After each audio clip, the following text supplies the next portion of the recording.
23 गते घटनापछिको 24 गतेका जेनजीहरू धमाधम पक्राउ भइरहेछ। एक असुरक्षा यही होइन।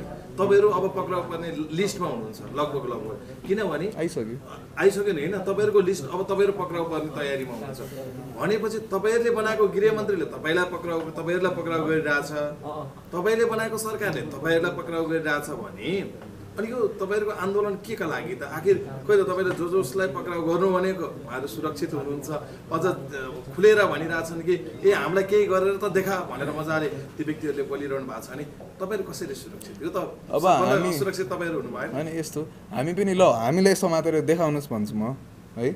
अनि अर्को चाहिँ यस्तो जिस्किने ठट्टा गर्ने काम चाहिँ नगर्नु होला हैन।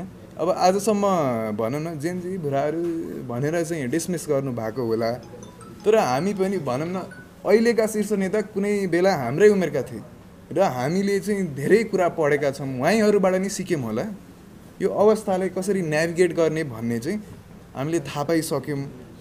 धेरै विज्ञसँग सुझाव पनि लिएको छौँ। हामीसँग हाम्रो 24 वर्ष 25 वर्षको दिमाग मात्रै छैन कि विज्ञ टोली पनि छन् र हामी डराएको पनि छैनौँ।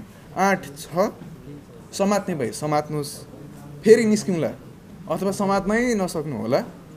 तर यो यति चाहिँ तपाईँको 76-78 जना जुन बित्नु भएको छ, जुन अवस्थाबाट देश जानु परेको छ, त्यो फेरि आउँदो भविष्यमा आउँदैन भन्ने कुरामा चाहिँ म विश्वस्त गराउन चाहन्छु।